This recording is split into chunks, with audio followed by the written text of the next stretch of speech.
അക്ഷരമുറ്റം ക്വിസിൽ പങ്കെടുക്കുന്ന വിദ്യാർത്ഥികൾക്കായി സഹായകരമായ കുറച്ച് ചോദ്യങ്ങളാണ് ഈ വീഡിയോയിൽ ഉൾപ്പെടുത്തിയിരിക്കുന്നത്. നമുക്ക് നേരെ വീഡിയോയിലേക്ക് കടക്കാം.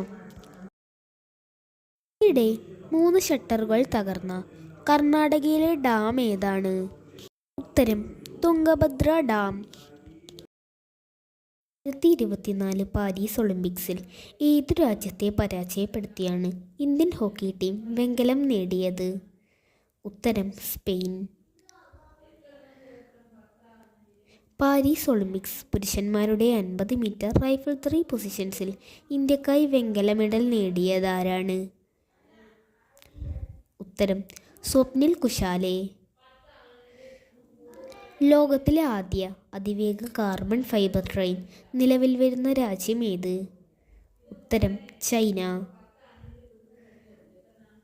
അടുത്തിടെ ബംഗ്ലാദേശിലെ ഏത് തുറമുഖത്തിൻ്റെ ടെർമിനൽ പ്രവർത്തനാവകാശങ്ങളാണ് ഇന്ത്യ നേടിയത്?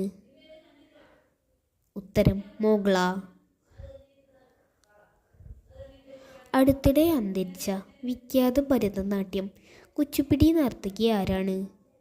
ഉത്തരം യാമിനി കൃഷ്ണമൂർത്തി. യാമിനി കൃഷ്ണമൂർത്തിയുടെ ആത്മകഥ ഏത്? ഉത്തരം എ പാഷൻ ഫോർ ഡാൻസ്. 2024 ആഗസ്റ്റിൽ പേര് മാറ്റിയ കേരളത്തിലെ റെയിൽവേ സ്റ്റേഷനുകൾ ഏതൊക്കെയാണ്? ഉത്തരം കൊച്ചുവേളി, നേമം. ഇന്ത്യയിൽ ഉരുൾപൊട്ടൽ ദുരന്തമുണ്ടാകുന്ന 19 പ്രദേശങ്ങളുടെ പട്ടികയിൽ കേരളത്തിൻ്റെ സ്ഥാനം എത്ര? ഉത്തരം 6ാം സ്ഥാനം. 2024 പാരീസ് ഒളിമ്പിക്സിലെ ഏറ്റവും വേഗമേറിയ താരം ആരാണ്? ഉത്തരം നോഹ ലൈൽസ്.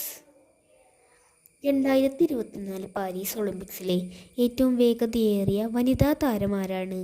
ഉത്തരം ജൂലിയൻ ആൽഫ്രഡ്.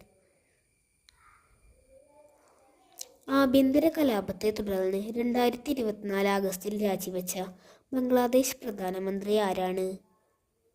ഉത്തരം ഷെയ്ഖ് ഹസീന. 2024 ഓഗസ്റ്റിൽ അന്തരിച്ച സാമൂഹിക പ്രവർത്തക ആരാണ്? ഉത്തരം ശോഭന റാനഡെ. 2024 ഓഗസ്റ്റിൽ അന്തരിച്ച പശ്ചിമ ബംഗാളിലെ മുൻ മുഖ്യമന്ത്രി ആരാണ്? ഉത്തരം ബുദ്ധദേവ് ഭട്ടാചാര്യ.